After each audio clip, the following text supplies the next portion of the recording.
Hello வணக்கம். இது உங்கள் சிவி ஜோன். எல்லாருமே எப்படி இருக்கீங்க? இப்போ பார்த்தீங்கன்னா மார்னிங் ஆக்டிவிட்டி டாஸ்க் ஒன்று நடந்துச்சு. அந்த மார்னிங் ஆக்டிவிட்டி டாஸ்க் என்னென்னா, யார் தன்னை வந்து நல்லா இந்த ஷோவில் வந்து ப்ரெசென்ட் பண்ணிக்கிறாங்க, யார் இன்னும் கொஞ்சம் இம்ப்ரூவ் பண்ணிக்கணும் அப்படின்ற மாதிரி விஷயங்கள்.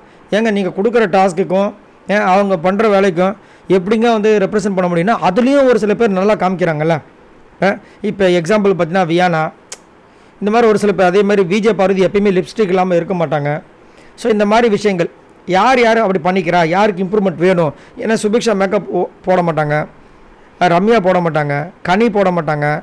அதேமாரி பாய்ஸில் சுத்தம் நிறைய பேர் அந்த மாதிரி தான் தெரிஞ்சிட்ருக்காங்க. ஆனால் கமெடின்னு ஓரளவுக்கு டீசெண்டாக இருப்பாப்புல.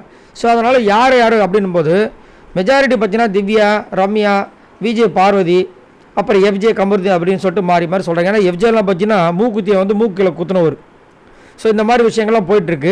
அப்போ வந்து அப்படிங்கும்போது கெமி வந்துட்டு கமருதினை சொல்கிறாங்க, அவன் நைட் ட்ரெஸ் போட்டால் கூட சூப்பராக இருப்பான் அப்படின்ற மாதிரி வந்து ரொம்ப அழகாக வர்ணிச்சுட்டு போனாங்க. அப்புறம் கமருதீன் எல்லோரும் சொன்னாங்க ஒருத்தராக.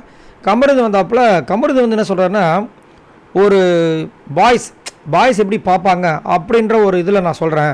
என்னென்னா கனியக்கா வந்து பார்க்குறதுக்கு ரொம்ப அழகாக இருப்பாங்க, மேக்கப் இல்லைனாலும். அதேமாரி சுபிக்ஷா, விஜய் பார்வதி, இவங்க ரம்யா, இவங்க எல்லாருமே அப்படி தான் சொல்லிட்டு அரோராவை சொல்லவே இல்லை கடைசி வரைக்கும். ஸோ அரோராவுக்கு வந்து மூஞ்சி ஜெங்கின்னு போயிடுச்சு. ஏன்னா அவங்களுக்கு வந்து எப்பயுமே நான் வந்துட்டு அழகாக இருக்கேன்னு அவங்களுக்குள்ளேயே ஒரு நினப்பு. ஏன்னா அவங்களே சொல்லுவாங்க, நான் வந்து என்னையே வந்து லவ் பண்ணுறேன் அப்படின்னு. நீங்கள் உங்களை மட்டும் தான் லவ் பண்ண முடியும். ஏன்னா நீங்கள் பண்ணுற வேலைக்கு மற்றவங்க உங்களை வந்து லவ் பண்ண முடியாது.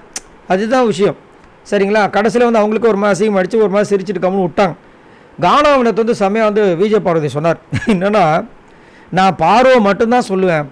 ஏன்னா அந்த கண்ணில் அடிப்பட்ட டைமு, அந்த டைமில் கூட வந்து வாயில் லிப்ஸ்டிக் போட்டுட்டு இங்கே பாருன்னா என் கண்ணை எப்படி ஆக்கிட்டேன்னு அழுதுகிட்டே இருந்தாங்க. நானும் ஏதாவது பேசலாம் பார்த்தா கடைசி வரைக்கும் லிப்ஸ்டிக் போட்டுகிட்டே இருந்தாங்க.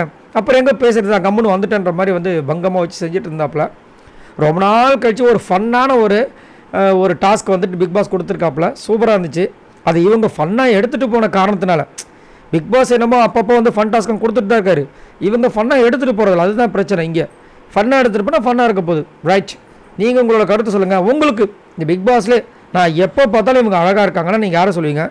எப்போ பார்த்தாலும் இவங்களை பார்க்கறதுக்கு கன்றாவியாக இருக்குன்னா யாரை சொல்லுவீங்க? மறக்காமல் கமெண்ட் சொல்லுங்கள். பாய் நண்பர்கள்.